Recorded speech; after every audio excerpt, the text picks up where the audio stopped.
Radio City Joke Studio. Welcome back. Radio city joke સ્ટુડિયોમાં આપનું સ્વાગત છે.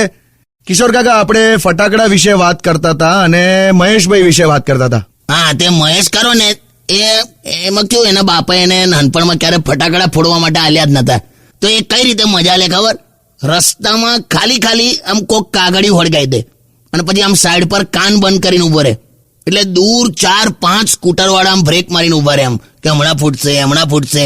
એમાં આ મહેશિયાને બહુ મજા આવી જાય. એ કાકા, આવું તો અમે પણ કર્યું છે. આમ બોમ્બ ફૂટ્યો હોય ને એનાથી વધારે મજા તો આમાં આવતી હોય. પણ આમાં કોક વાર મારી દે લોકો, ખબર? આમ પાછો મહેશ ગભરાય બહુ. એક કાકાએ ખાલી હળગાયેલી બીડી નાખીને તો એને એવું થયું કે ટેટો આવ્યો, તો કમ્પાઉન્ડ કૂદીને આ બાજુ આવી ગયેલો. એટલે ગભરાય બહુ એમ. તો પછી મહેશ દાજ્યો કેમ નો? એટલે એક છોકરીને જોવામાં એક સડક તો ટેટો પકડી જ રાખ્યો, ફેંકવાનું જ ભૂલી ગયો, ધબાડ લઈને એવો ફૂટ્યો ને ભાનમાં આવી ગયો ટોટલી. મેં કીધું લા દાજ્યો તો નહીં ને? તો કે ના ફ્રેશ ફીલ થાય છે કે. દિવાળીની રાત્રે તમે ઘુવડ જુઓ ને, ઘુવડ તો બહુ આમ શુભ કહેવાય, ખબર? એવું કે છે ભાઈ બધા.